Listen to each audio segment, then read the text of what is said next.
यह एक संवाद है। शिव और शक्ति के बीच ज्ञान अज्ञान है, सभी ज्ञान अज्ञान है। अज्ञानता की ओर ले जाती है आंशिक पहचान। अभाव है निरपेक्ष पहचान का। कुछ दिन पहले मैंने शिव सूत्रों का पहला सूत्र पोस्ट किया। जैसा कि आप जानते होंगे या नहीं, शिव सूत्र को भगवान शिव पहले योगी और प्राकृतिक चेतना का प्रतिनिधित्व करने वाली शक्ति, प्राकृतिक चेतना की रचनात्मक शक्ति के बीच संवाद माना जाता है। तो यह एक संवाद है शिव और शक्ति के बीच, किसी महान आर्ष द्वारा प्राचीन काल में डाउनलोड किया गया। यह संभवतः प्राचीन काल में हुआ, लेकिन 10वीं और 11वीं शताब्दी के आसपास दो महान विद्वान अभिनव गुप्त और उनके छात्र खेमराज थे, जिन्होंने अद्वैत आयाम लिए। शैववाद, जैसा कि इसे कहा जाता है, कश्मीर शैववाद, 10वीं 11वीं सदी के आसपास टिप्पणी लिखी। तब तक इस अद्भुत पाठ की कोई सार्वजनिक जागरूकता नहीं थी। यहाँ शिव और शक्ति के बीच में संवाद हो रहा था। और फिर बाद में, बहुत बाद में, शायद मध्य 1950 के दशक में या फिर 60-70 के दशक में, लक्ष्मण जूह, एक महान विद्वान, ने टिप्पणी लिखी।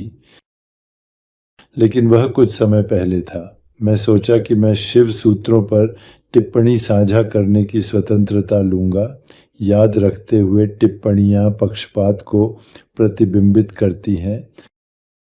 तो ये देखते हुए कि आपको पहले सूत्र के प्रति अच्छा प्रतिक्रिया मिली थी, यहाँ दूसरा सूत्र है शिव सूत्र ज्ञानम बंध, और उसमें अतिरिक्त सूत्र भी जोड़े गए हैं जो और ज्ञान को बढ़ाते हैं।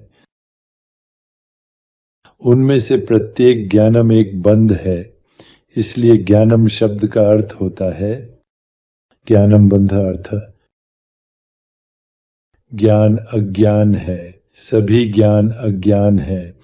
लेकिन बेशक टिप्पणकारों और शिव खुद स्पष्ट करते हैं कि आंशिक ज्ञान अज्ञान है। आंशिक ज्ञान या सीमित ज्ञान अज्ञान है। यह ज्ञान जो सीमित पहचान से आता है वह अज्ञान है। अज्ञान के बारे में सोचें। किसी विशेष चीज को जानने के लिए आपको सामान्य रूप से सब कुछ नजरअंदाज करना होगा।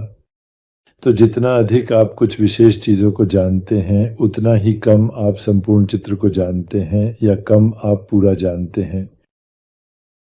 आज के बहुत से लोग इस बात को कहते हैं कि किसी भी भाग से पूरा बड़ा होता है, तो वे उसका अर्थ ये कह रहे हैं कि विभाजित रूप से जानना है।